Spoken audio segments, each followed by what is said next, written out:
morning. We are here today to celebrate Georgia writers, past and present, who have built for our state an extraordinary literary legacy. I'm Toby Graham, Director of the Harvard Rare Book and Manuscript Library and Deputy University Librarian here at the University of Georgia, and it is my pleasure to welcome you to the 2012 Georgia Writers Hall of Fame program. 2012 is a very special year for the Georgia Writers Hall of Fame. The first program in its new home, the Richard B. Russell Building. Normally the Writers Hall of Fame program involves an induction ceremony, but this year's a little bit different. This year we're celebrating all 43 of our inductees. It's a time to introduce writers, their families, friends, and their readers to a new home for Georgia's literary heritage. The program today features a panel of 5 of our inductees: Coleman Barks, David Bottoms, Judith Ortiz-Cofer, Terry Kay, and Philip Lee Williams. These are wonderful authors, and I know that it's going to be a very engaging discussion. The Harvard Library, which administers the Hall of Fame, includes the most extensive repository of books written by Georgians and about Georgia.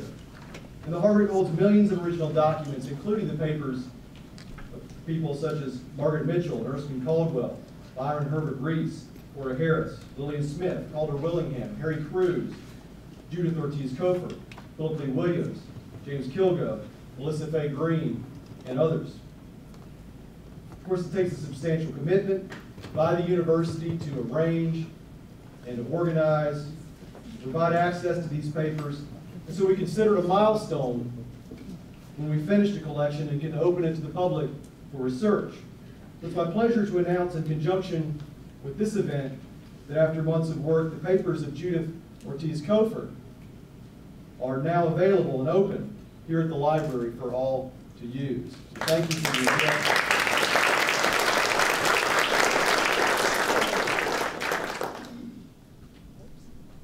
We're proud to have collections like these, collections of such merit. But here in this new place, we're also grateful to be something more than a repository. The University of Georgia has built here a learning environment with classrooms to support instruction, with exhibit halls where we can welcome in all of the citizens of Georgia and people beyond our borders to foster an appreciation and enjoyment of Georgia history and culture. And event halls like this one, where we can facilitate dialogue around Georgia literature and history. We think that it's a fitting home for the Georgia Writers Hall of Fame. At this point, I'd like to recognize all the inductees who are with us here today. If you'll please stand. Coleman Barks, David Bottoms, Judith Ortiz-Cofer, Terry Kay, Phil Williams. These are tremendous authors, and if you are not reading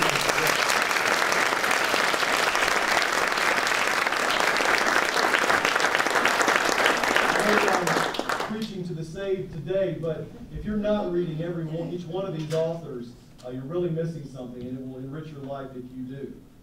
I would like to recognize all the family members or representatives of inductees who are here with us today. If you will stand to be recognized, both the inductees, our living inductees, and those who live on in our hearts and our minds. If you'll stand and be recognized, we would appreciate that. So thank you very much for being here.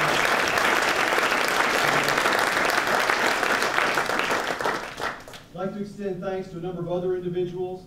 We have with us Mary Adams, the First Lady of our university. She has been a part of the Georgia Writers Hall of Fame since its beginnings 12 years ago, and we thank you for your presence, and we thank you for your support through those years. Thank you so much. I'd like to thank William Gray Potter, the University Librarian and Associate Provost here at the University of Georgia, whose vision and leadership guide us in all that we do. I'd like to thank other UGA Library staff members who have been so much a part of this event and making it happen. Skip Hewlett, if you'll stand, where's Skip? Skip is making some last-minute revisions on his exhibit. Skip has been working for months on this wonderful exhibit you'll see after the program. and so I appreciate all of his work. Also, Leander Nessel, Mary Linneman, Chantel Dunham, Mary Ellen Brooks, Leanne Vay, Jan Levinson, Christian Lopez, Krista Cliver, Gene Cleveland, and there are others who really have given so much to make this happen. And I'd like to thank Hugh Rupersberg, the Senior Associate Dean for the Franklin College of Arts and Sciences, who will convene our panel today and is such an important member of our Board of Judges. And I'd like to thank our panel of judges without whom we could not have a Writers Hall of Fame. They are, if you'll stand as I call your name, Mary Adams, Coleman Barks, Lisa Bayer, our new director of the University of Georgia Press, David Bottoms, Judith Kofer, Stephen Corey, Peggy Gallus, Julie Hunt, John Inscoe, Shell Knox, Hugh Rupersberg, Lisa White, Philip B. Williams, Jane Wilson, Neely Young, and Jamil Zinaldine. Thank you so much for being a part of the Board of Judges.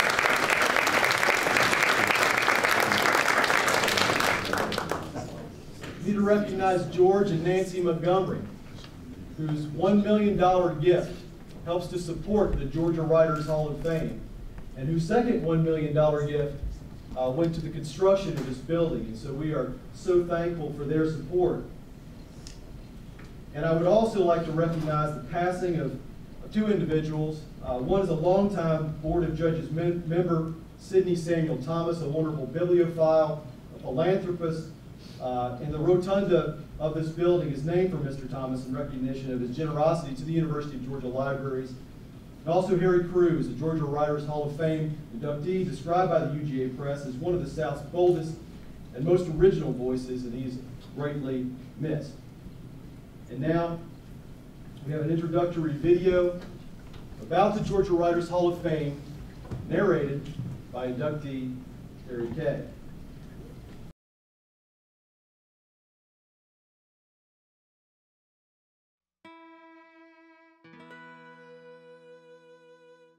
Georgia, a rich and diverse landscape.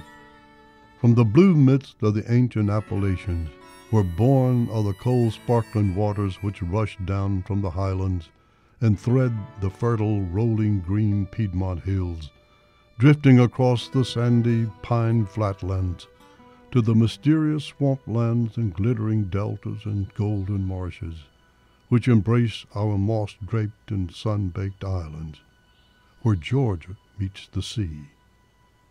This grand southern setting has inspired and informed many diverse historic forces that have influenced and created the Georgia, the South, the nation, and indeed the world that we know today.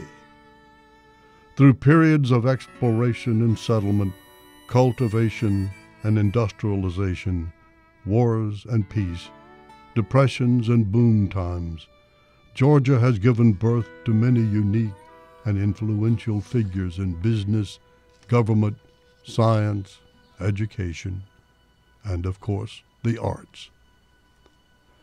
Georgia has arguably produced the greatest breadth of important and distinctive voices to come from the South, defining the region for those who knew it well and for those who did not, through comedy and tragedy, fiction and nonfiction, poetry and prose, speeches and songs, folk tales and screenplays. How would the South's and America's heart and soul be different today without the dark humor of Flannery O'Connor, or the wistful sentiment of the song Moon River, or a U.S. President's memoir of growing up on a rural Georgia farm, or the epic Civil War tale of a Southern woman named Scarlett, or a minister's clarion call for freedom from the steps of the Lincoln Memorial. Recognizing a need to preserve, celebrate, and honor Georgia's literary legacy, the Georgia Writers Hall of Fame was created to recognize Georgia writers, past and present, whose work reflects the character of the state, its land, and its people. The Hall of Fame was established in 2000 as part of the Hargrett Rare Book and Manuscript Library to honor Georgia writers and to introduce and invite the public to access the library's rich collections for research into Georgia literature and cultural history. Here you find a comprehensive collection of materials created by some of Georgia's most significant writers, original papers, letters, research materials, manuscripts, and various editions of their work, preserving the state's literary legacy for many generations to come.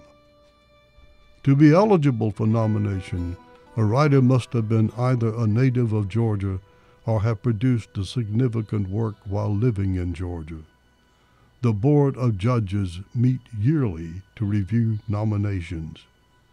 An annual public ceremony at the Russell Special Collections Libraries celebrates each year's inductees in conjunction with an exhibit of rare books and literary manuscripts. The Hargrett Library's vast collection of important materials on Georgia, millions of pages of historic manuscripts, photos, maps, broadsides, first and foreign editions, is protected, preserved, and organized by the people of Georgia and for the people of Georgia. All open to the visiting public at the Richard B. Russell Building Special Collections Library. The work of the Hall of Fame helps to highlight and to promote the critical works of these authors, preserving them for the future. Please join us in celebrating Georgia's rich and diverse and important writers and literary treasures.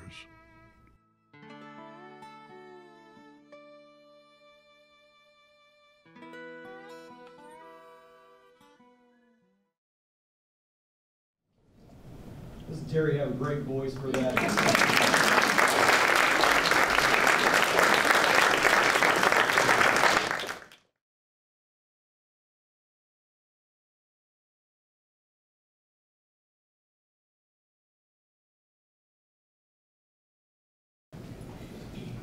Okay, and now I would like to welcome Dr. Hugh Rubersberg to convene our panel of Hall of Fame inductees. And if the inductees will come and take your seats in front of the hall.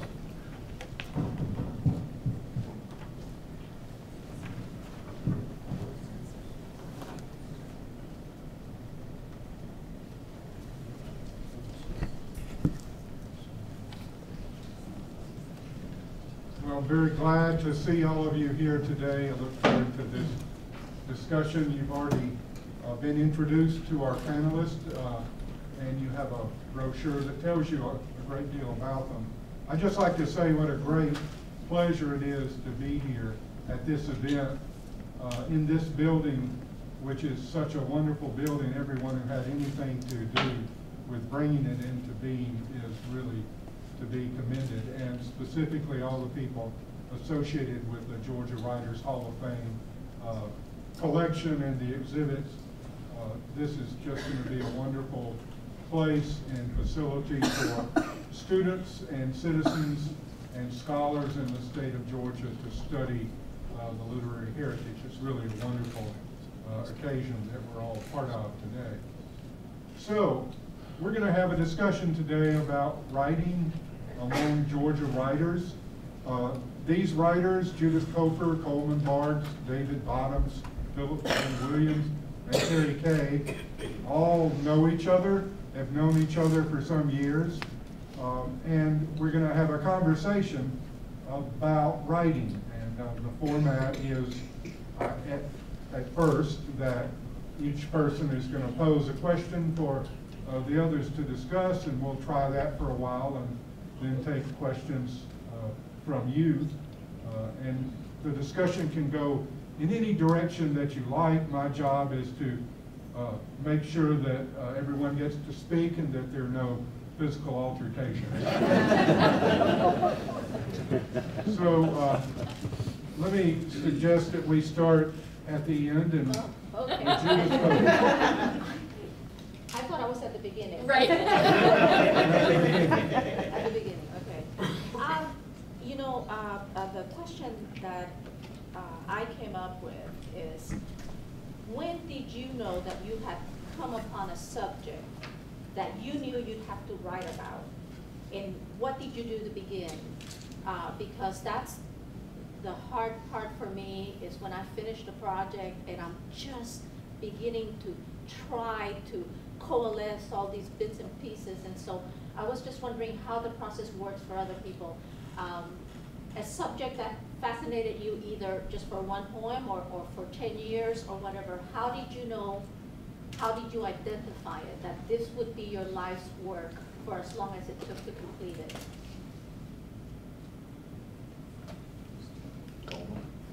Yes. Well, listen, do we need this? Do we need this? Can you hear me? That's good? Oh, Yeah. you couldn't hear the question? Oh. Okay, because I'm an English teacher. I Uh. can make myself heard. Yes. Okay. When I was 12 years old, yes, I'm going to get the whole thing.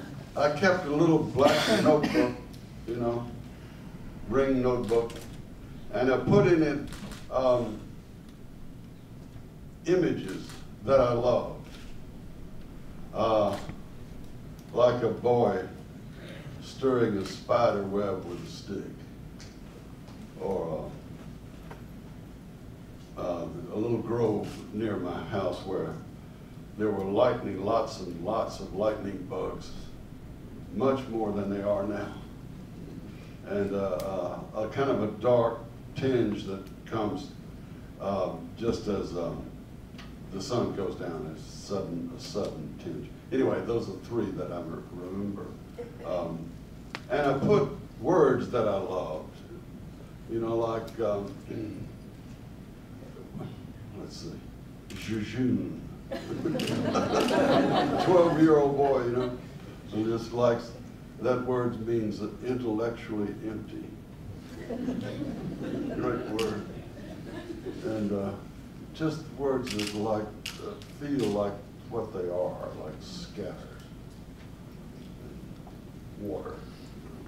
Anyway, so one of the beautiful things, I wrote about beauty, what I thought was beautiful, like those lightning bugs, and the way that you put them in a jar as a kid, and then everything goes bad. You know, it's the folly of collecting things, you know, where they all begin to glow together, and then they turn black and begin to smell bad. So I wrote about, I had to write a poem about that. So that's the way I found my subjects were what I thought was beautiful. And that's really simple minded. That's my story. I'm going to stick with it. So who else?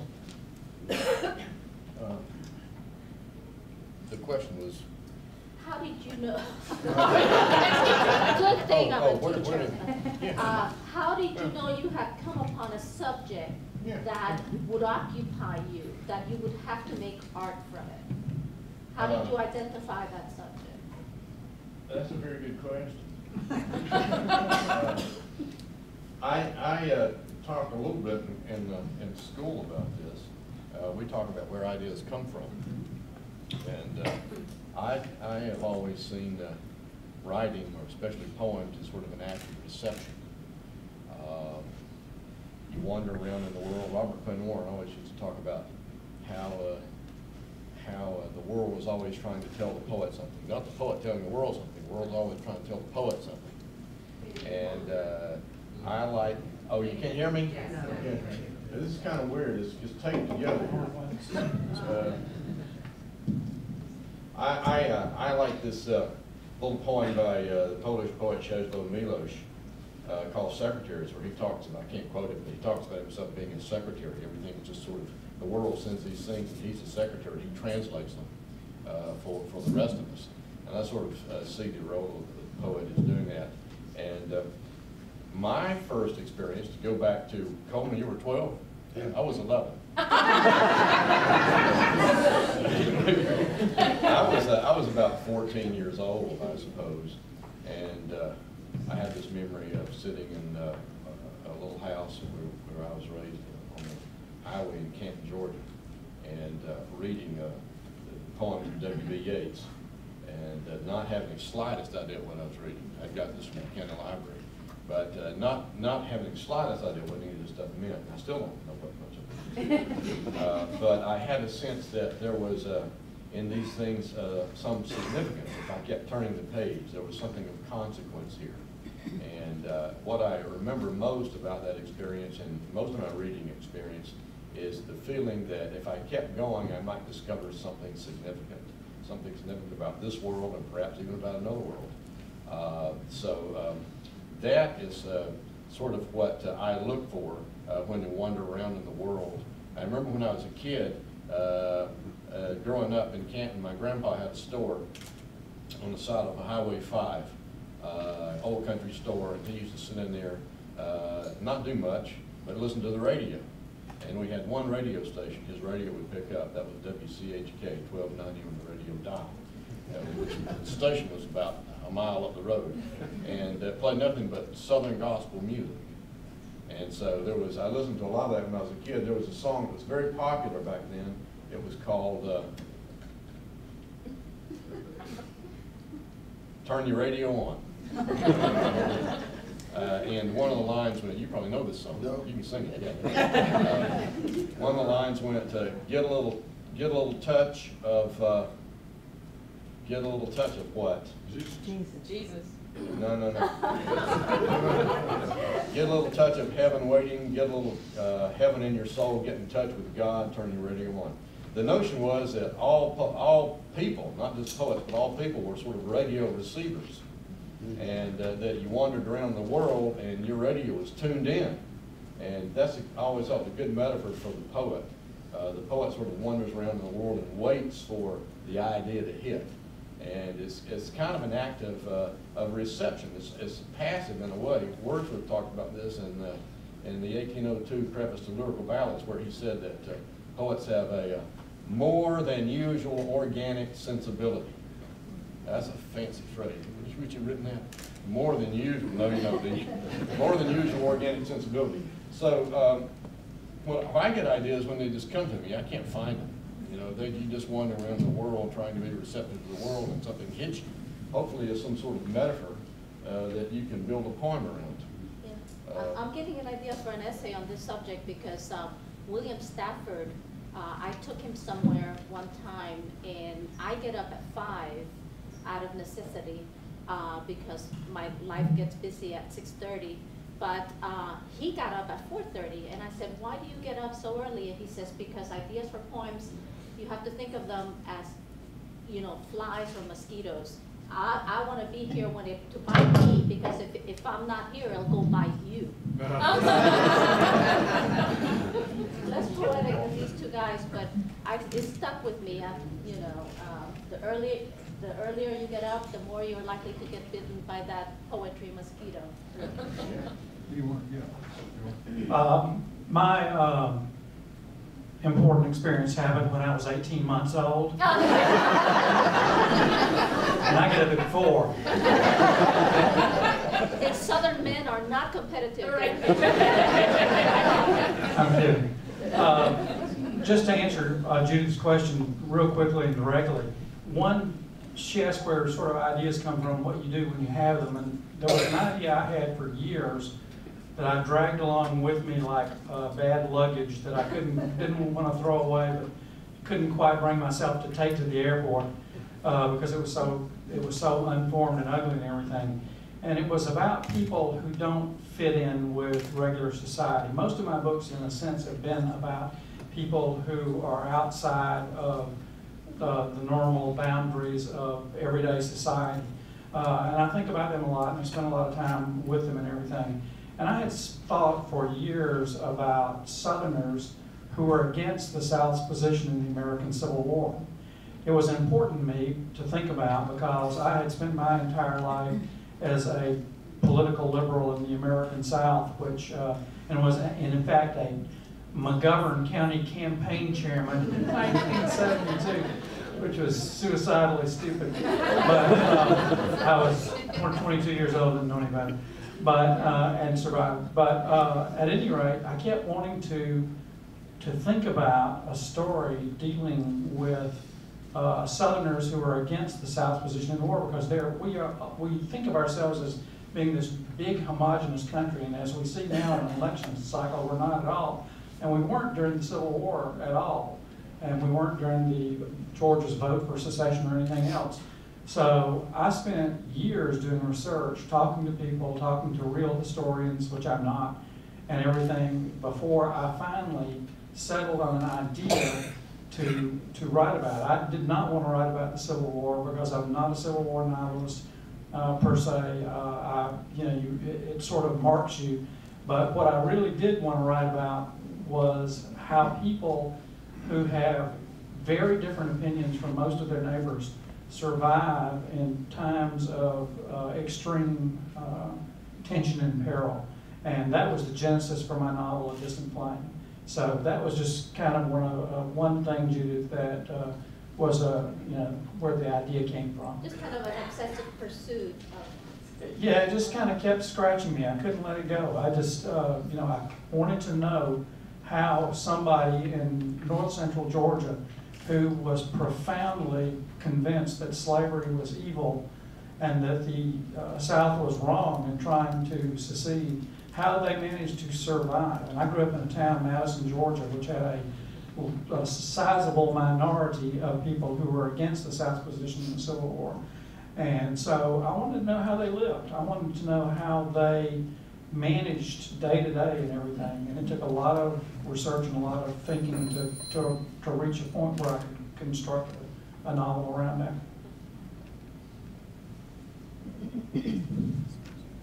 Oh, let's see if I can handle this way. Wait a minute. Okay, can you hear me? Like Coleman, I'm surprised about this. Like Coleman, at 12, I also had a black book. It had girls' names in it. And I kind of think that's where it all began. The things that inspire me in whatever I choose to write, it always has to do with somebody I don't know. Simply because I find more pleasure in writing a book than in discovering a story than in telling a story. And I've never been able to discover a whole lot about myself because I've lived it. But if I can find a character that is, to me, incredibly interesting, but I don't know a lot about them, then that's an adventure to try to determine who they are and why and what they might do. It's truly a what-if practice. That's where they come from, for me. Coleman, would you like to pose a question for the group? Okay. Does the word spirit mean anything to any of you? And do you try to include that in some way in your art? Do we have an order to answer? No order, Oh, not okay. everyone has to answer.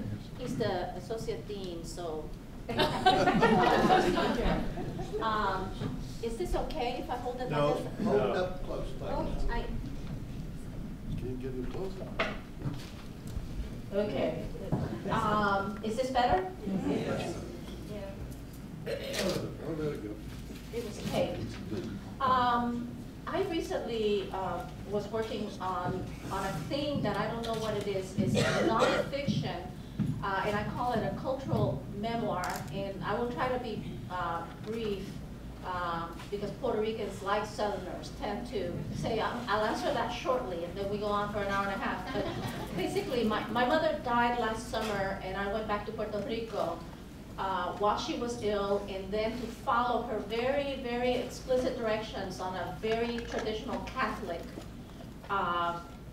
burial and the novenas and that sort of thing. And I have been a lapsed Catholic for the greater part of my life, so I have to educate myself. And to answer your question is, I kept running across the word espiritu, and she had underlined it in her Bible and that sort of thing. And I did what I need to do, which it was in order to survive that time there, because my Spanish has become lapsed, like my Catholicism, and I became like a child. I had to relearn my language, I had to relearn the religion and that sort of thing. And an amazing thing happened, because I had to research this, and the people that were answering my questions were deeply spiritual. The word spirit, and particularly the word grace, and not to say that this book is religious, but basically those words kept coming up because as my mother grew older, she pursued the definition of what a spiritual life was. And it's so interesting because out of the thousands of questions I asked her in order to be able to write about my culture, I never sat down and discussed the question that was the one that she was pursuing, what is the spiritual life.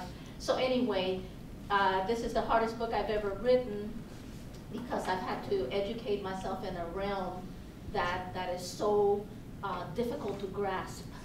But, so I don't know if that answers your question, but that is as close, I think that if I counted the times that the word spirit, or in Spanish, espíritu, or la gracia, and grace, and what it does to the spirit come into play in this book, it would be thousands of times. And that has never happened to me before, because I don't write about religion and that sort of thing. So anyway, that's the best I can do, because the reason I asked this question about how do you approach the subject and how do you begin it is that I wrote portions of this while my mother was dying and while I was in Puerto Rico to try to figure it out, and it's still out there in the realm of the spirits.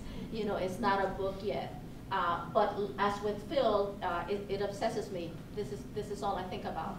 How to shape that final vision that my mother had without her here to guide me through the difficult Spanish and the books that she was reading. So that's basically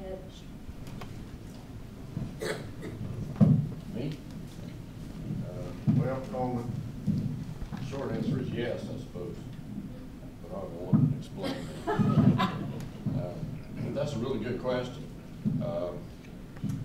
There's a wonderful poem by a Polish-American poet. His name is Adam Zakiewski. That's called Soul. You know that little poem? It's an early poem, and he says, the first line is, "We know we're no longer allowed to talk about you," which is pretty amazing. As far as I can go, we know we're no longer allowed to talk about you. And there was a thing, I've been teaching poetry writing for this is my 31st year. I just figured this out. It was shocking to me. But I remember a time when if the word soul came to you in the poem, that people just had a fit. You just weren't allowed to talk about that at all. I think that's not the case anymore. In my classes at Georgia State, we talk a lot about myth. And I'm a very big fan of Joseph Campbell and Carl Jung. And we talk about how, I tell my kids, I say kids, they're some of them 40 years old. You can't hear me? I'm sorry. Is it on? It's on. Hold it up close. Is that better? Sorry. What was I going to say? I tell my students, in poetry class, it's nice to know what an anapest is and a dactyl and all that sort of stuff. I don't really care about that. If you don't learn anything in this class, if you can learn how to use language to get at what's important to you, then this class has been a success. using language to make art, using language to get at what's important to you. And we talk quite a lot about where poems come from and how poems operate mythically, and the importance of myth, and how poetry, as it goes out into the world and explores the outer world, it also, ironically or paradoxically, turns inward and explores the inner world, which is just as deep and meaningful as the outer world. And so we talk about archetype and myth, and the myth, I suppose, it just is really nothing more than a history of the human spirit in a way. So I think, yes, that is the most significant element in poetry to me. That's where the significance lies. Always searching. I remember Warren said in an interview with Peter Stitt back in 1977, he said, "I'm a realist, but I'm also a yearner." He yearned for significance. He believed he felt in the things of the world a spiritual significance in things that he couldn't quite put his finger on, but he was searching for it. And we talk a lot about the writer being a searcher after significance. And that's pretty much what I would say right there. For me, I think it's less the word spirit than it is spiritual. Spirit is something, you know, that is, it seems to me, as a single tangible entity, if you think about it that way. But for me, spiritual is a quality that can attach itself to anything in the world. And for me, it does, and always has. Virtually everything I've ever written, even comic novels I've written and everything, at some level has a spiritual undergirding. And by spiritual, I don't mean religious, and I certainly don't mean something, you know, dealing with a strict set of beliefs. What I mean is an attempt, at which we always fail, but an attempt to see behind the reality of things to a different place and a different meaning, and to try to import that meaning first into myself as a writer, and then from myself to the page, you know, to get it into it.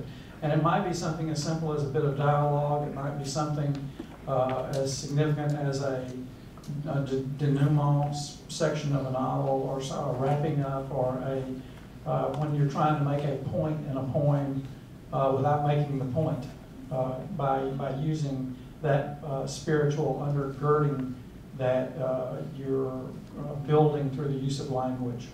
But for me, as I say, it's yes, Coleman, it's hugely important, and I feel it. I mean, you know, if you don't feel spirituality or feel the spirit when you read Rumi, and I bet everybody in here has read Coleman's Rumi books, then you're missing something in your life. I have gotten it there on many a fine day.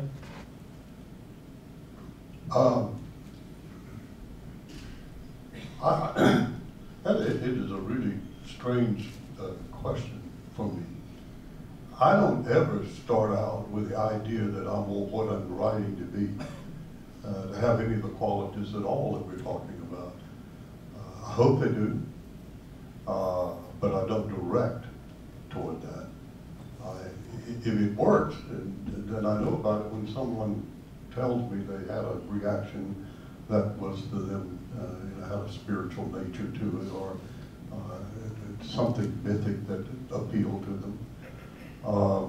I had a college professor once who talked extensively about qualities beyond the written page. And it's always appealed to me as being a pretty good way of describing what we're talking about here. And sometimes you don't know it as a writer. One of the most remarkable experiences I've had as a writer is years ago I was teaching at Emory University as a guest lecturer, and became friends with the late Floyd Watkins, who was a brilliant critic of Southern literature. And he had read my White Dog book, and he came into my office one day And he began to talk to me about the mythic nature of this white dog, and I love kidding with Floyd and teasing with him. And I said, Floyd, I have no idea what you're talking about. The dog is not a myth, it's very real, and I say so in the book, blah, blah, blah. He looked at me and he said, Jay, I don't understand it. How can anybody write something as moving as this and be as dumb as you are? So I plead dumbness. Let me move the question asking down to this end of the line, and Phil or Terry, would you like to pose a question? Okay, here's one. What's, this can be a short answer question. What's the hardest part about being a writer that the general public doesn't know about? Dealing with an agent. Well, do you want to elaborate on that? No.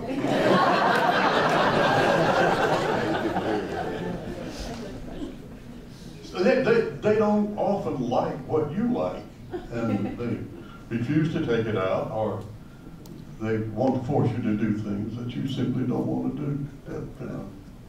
My God, if they're putting bread on your table, you have to listen to them, and sometimes that compromise is disheartening.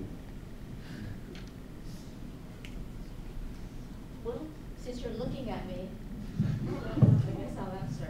I don't like this microphone, but I was trying to think of that. I mean, the business end of writing for me remains very distant. Can everybody hear me? No. Hold it up, please. Thank you.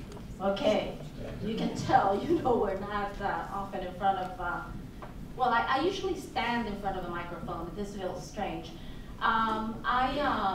The business end, as Terry said, is annoying to me too, because what you have is business people making decisions about your life's work and your soul's outpouring and all this. My agent likes to divide my books into sellable and not sellable. This is too literary. And I said, that's good, isn't it? It means it won't sell. So, but for me, I guess the hardest part is that I don't write a particular type of thing. I work on whatever calls to me. Because thankfully I do have a day job, and even if my poems fail miserably, I can still get a paycheck, I think that there are writers who have to sit down and, work towards pleasing people. But for me, the question is always, is this art? Is it gonna go beyond me? Like this book that has taken over my imagination, which I call a cultural elegy, and it's not just about my mother. It's about saying goodbye to the Spanish language as my first language. It's about separating myself from a place that when people ask me, where are you from? If I say Athens, they think I mean Greece, not the home of the Georgia Bulldogs. So I usually just say Puerto Rico, but when I went there, people kept saying, eres de afuera, no? You are from the outside. And that began my book.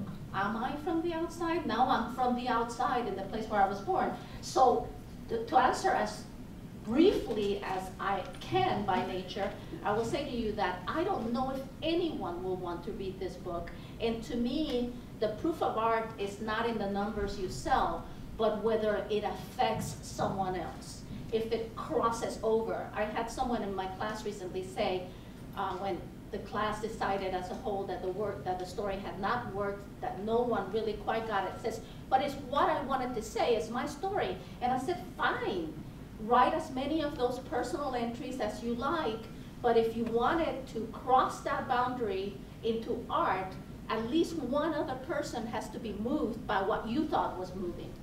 So for me, the hardest part is to give years and years of my life to a work that I don't know if it has crossed over that line that separates me from you and become, there's a quotation I love by Joseph Brodsky that says, reading is both the most intimate and the most communal of human acts. When two people are reading together, they are hearing the same words, they are communing. And so, as a writer, what I want is to commune, and I don't know. The hardest part is for me not to know whether what I'm working on will be, you know, something that bridges the gap in between human beings. Any other responses to that one? I'm not sure what the question was. The question was, What's the hardest? what's the hardest part about being a writer that the general public doesn't know about? I don't know what I try to do with writing is to take language and make it correspond somehow to consciousness, and of course my own consciousness, and the world out there, which is another form of consciousness, and to this thing that I call the spirit dimension, which I enter in dream a lot. And so I bring into my poems, I let everything come in, and it becomes a kind of phantasmagoria of the world and language and language play and dream images. So they all float together in a kind of a thing that I get it done, and it may seem true to me about how it is to be me in the world, or it may not so much. But then what Robert Bly calls these complicated human poems, and they have no beginning and no end. They just run on like they're hopefully like a river or something, it's like an ocean or something. They're fluid, and they don't have form so much. And I'm not sure how they affect people. I can't know that. So I may be just talking to myself, you know. The last long poem that I wrote like this is called The Voice Inside Water. And it takes off from and gets into the stroke I had where I lost my voice for a while. And then it came back, and then somehow it gets into the poems that Christopher Smart wrote, the Eulate Agno, in the Madhouse, that we only just recently, back in the 18th century, he made some notes in the Madhouse. And a lot of them are about voice. He says, a man speaks himself from foot to toe, from foot to head, like a lion roars himself complete. Anyway, I'm not sure what. Anyway, there's just a mixture of things that I'm putting in poems, and it's such a weird soup. And I don't know that anybody wants to taste it. Anyway. Terry, do you have a question for the group? Oh, Lord, are you kidding me? Yeah, I sent you a question, and I thought a lot about it, and I said, I really shouldn't ask that. But I actually mean it, because I'm interested in the reading habits of writers. And the question was, do you read obituaries? I read them every day. Let me tell you, because for two very practical reasons. One, that's where I get names. The other one, because of the little thumbnail sketches that often accompany the obit, you learn a lot about character. So I read them every day, and I just wondered, my fellow writers do the same thing. I thought you were going to ask boxers or briefs, so this is a relief. I read obituaries every day, I always have. I've written thousands of them as a journalist. I can't tell you how many obituaries I've written in my life. The well-written obituary is an art form. And if you want to read great obituaries, go to the New York Times and read their obits every day, which I do. I mean, I imagine a great many people in here do too. There are a lot of really bad obits out there, but I never miss them. In fact, I think newspapers and a lot of news sources dramatically underestimate how well read obituaries are. And you know, I have read them my whole life, and always will. I never read a I don't either. I try to stay away from it. But before you got to the word obituary, I had some ideas went through my head about reading, which, and an old student of mine is here, Jeff Rumiano, with a bunch of his students. And I would just offer students one piece of advice. When I was 200 years ago, an undergraduate at Mercer, I had a friend who was sort of the local poet guru. And I went to him one day and I said, Oliver, what are you reading? He said, I'm not reading. I don't have time to read. I'm a writer. Consequently, I'm not reading any of his books. Turned out to be a very good painter.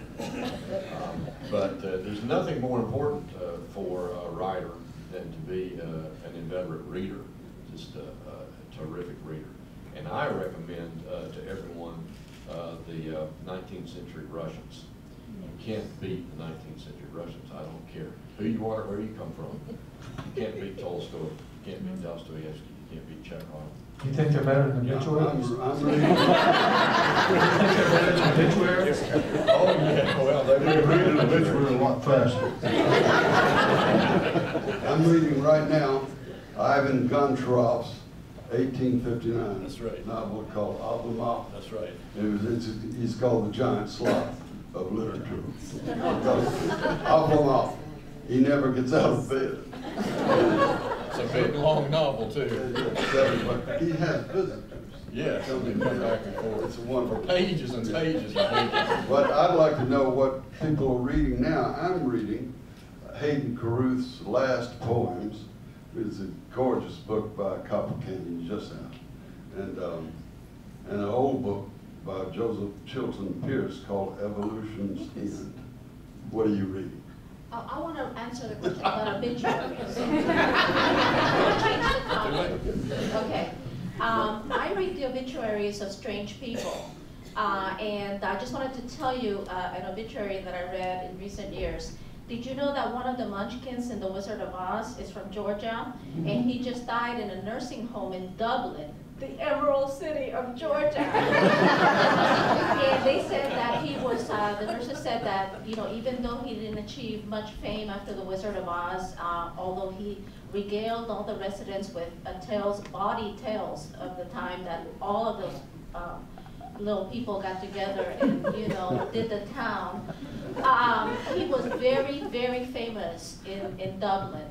And so I just wanted to tell you, you know, those are the kinds of obituaries I read. And just one last one, it was about the oldest woman in Georgia when they interviewed her daughter. And she said that the only thing that she regretted was that there was one other woman who was a few months older than her. And so she doubted that she could retain the title of the oldest woman in Georgia. So anyway, why do I read those things? I don't know. The second reason I read obituaries is because I'm no longer young enough to have died young. And, you know, I'm 60. And so I read to see, like, what is the median age of someone a lot of stress and working in academia. So I mainly read the obituaries of former college UGA professors. See how much longer I will live after I retire. I just want to call attention to something. We're talking about reading. In America these days, it's very hard to find good literature. And I want to call attention to the Georgia Review. And Steve Corey has done a phenomenal job with the Georgia Review. It's magazines like the Georgia Review and 5 Points in Atlanta that really keep the word alive, the language alive. And so the Georgia Review has been going how many years? almost 50, right? Oh, 60. 60? Whoa, that long. Whoa. Well, it's a great magazine, and it's here in Athens. It's one of the top magazines in the world. So thank you, Stephen. I think Stephen may actually have that message.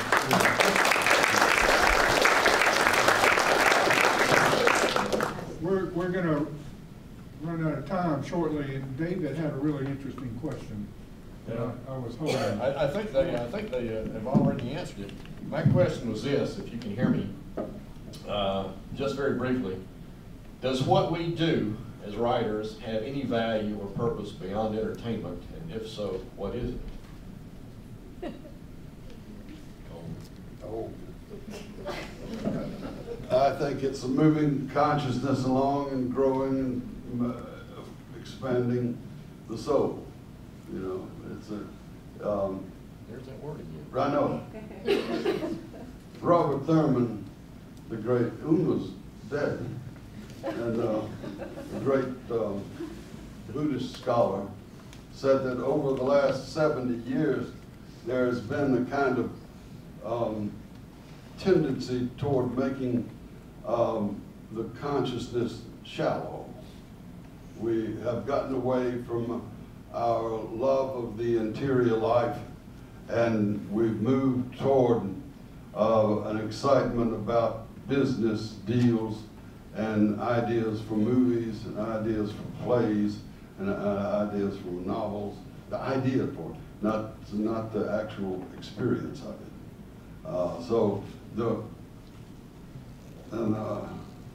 We have, I think, writers move consciousness back into that interior place, what you call the spirit of the soul, or something. It's a place where the inner life. So I think that's one of the great, things it does. Yeah. Well, I think if you can take the word entertainment and associate it with David's question, if you can put knowledge in that, learning things is part of the entertainment of our lives, absolutely. But as far as I'm concerned, other than entertainment, it's the ideas you learn from reading. I know that all of us, I assume all of us, do a little bit of research when we're working on a project, and that's the gathering of knowledge. So expanding ourselves, I agree with that. But knowledge, learning is what I get out of reading. If I have any real gift, I think at all, I think it's for the fact that I can be still for a very long time and look at something. I've done this since I was a child. My mother told me that I used to sit in the corner doing nothing and would just fall asleep with my chin on my chest. But that sort of is who I am, in the sense that I frequently will go and sit next to the creek on our property and everything and look at the dunes underneath that the water is flowing over for hours at a time. And you would think it's something very hard, dull, boring, or foolish waste of time or something, but it's not something I choose. It's what I was given. It's how I'm geared by environment, by genetics, by my childhood, by everything else. That's who I am. And if I can use that experience of who I am to bring someone else, a deeper view of that part of the world, and it can be a very small part, it doesn't have to be something big or a big idea, then I think my hope is that at least in some small sense exceeds entertainment. And I will say also that I highly value entertainment, that I try to make my books entertaining, and that I think entertainment is one of the great reasons that we write and that we read. I value it and love it, but I hope that, in the best bits of what I do, that I can reach that person who sits and stares at the creek. Yeah, Yeah, I think it was Robert Frost who said this, because he said a lot of things, so we can just assume he said this. That a good poem begins in delight and ends in wisdom. And I think that that applies to any good literature, which is, you can write an extremely intelligent book that bores the hell out of everyone, and you're only gonna have 2 or 3 readers, so what's the use of that? So basically, I think the entertainment is the delight. But for it to be literature, for it to be art, it also has to have a bit of wisdom, something that you have either filtered through yourself because you have learned it or somehow accidentally come upon in the creation. But what I really want to do is turn this to the teaching. I know what poetry and writing has done for me, and it was put best by a Chicana friend of mine who was asked by a reporter.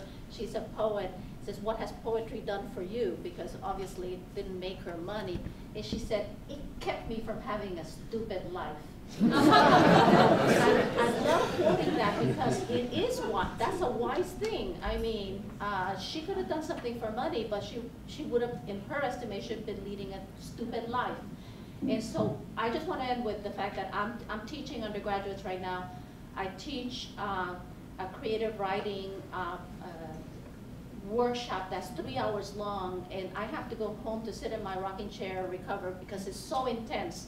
Because I demand that they, for the time they're in my class, think of writing not as an assignment, but as something that they must do. And of course they resist me at first, and they try to make it an assignment. But you said we had to use setting, and I said no. I said you didn't have to follow my directions if you would only write brilliant prose. That's all I'm asking of you.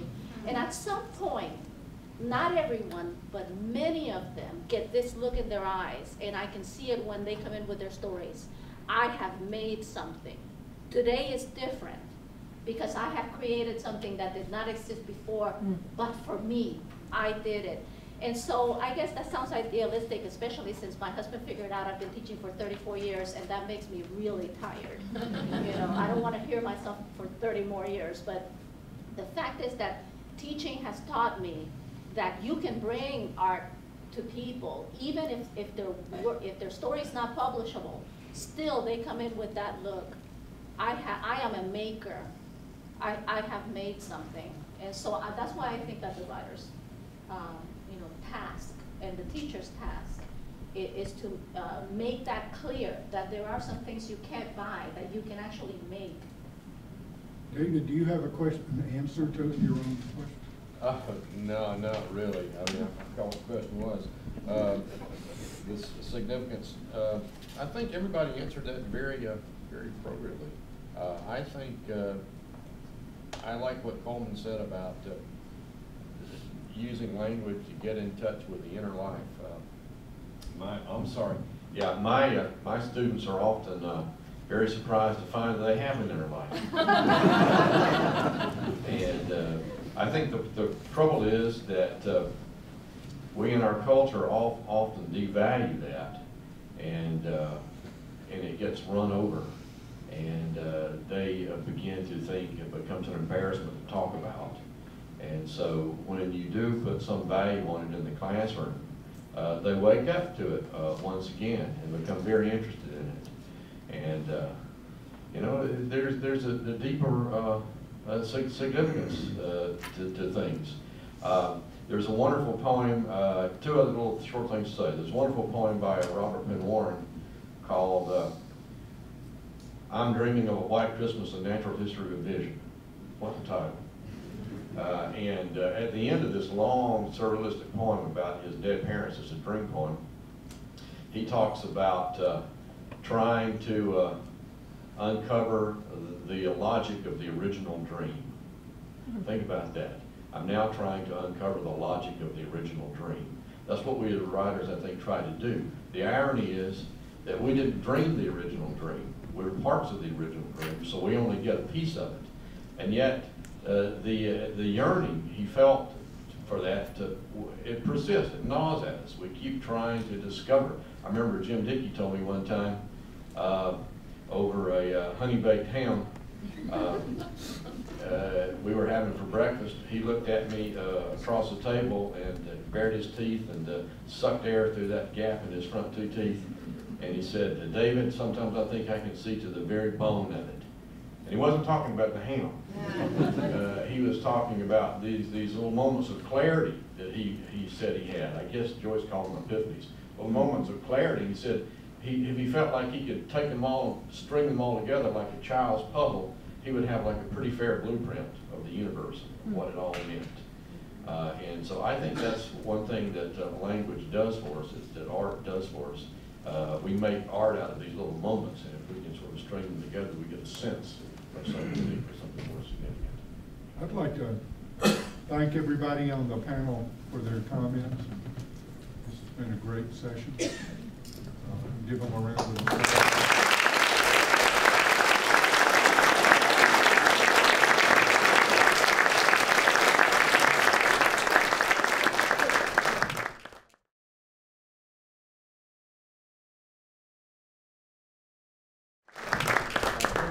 I believe Steve Corey has some things to say. Steve?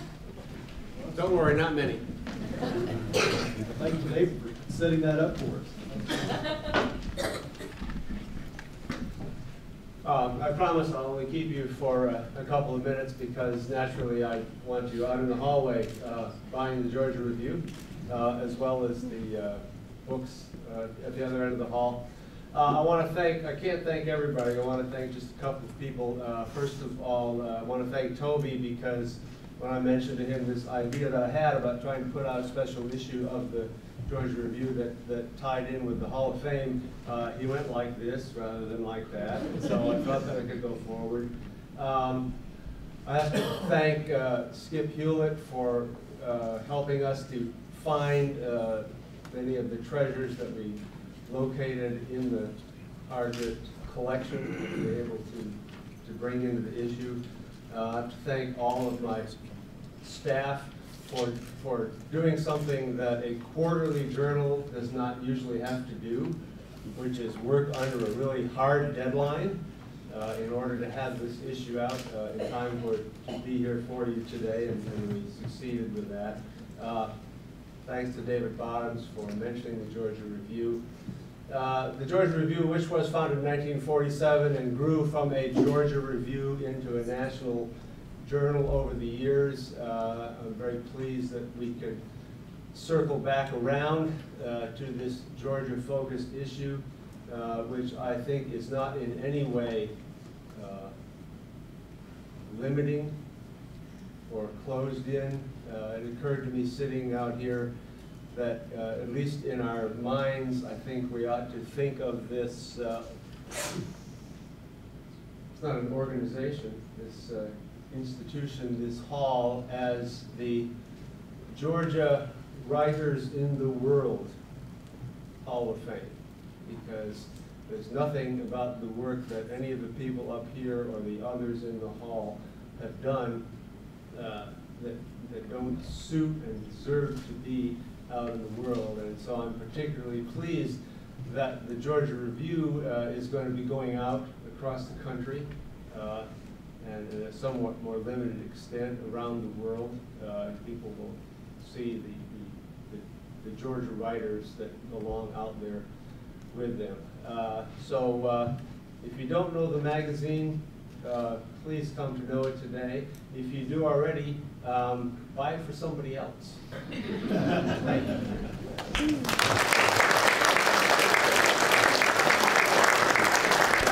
Thank you all so much. The next item on our series of events today is just down the hall. We have an extensive exhibition of material related to Georgia writers that's drawn from the collections of the Hargett Library and some material that's been loaned by some of our authors. And so I hope you'll go down the hall, and Skip will be down there, Skip Hewlett, who mounted the exhibit, to talk a bit about the exhibit and to give a tour. So please join us down there. And thank you for coming. And once again, thank you so much to our panelists for being here. What a wonderful treat this was to have you.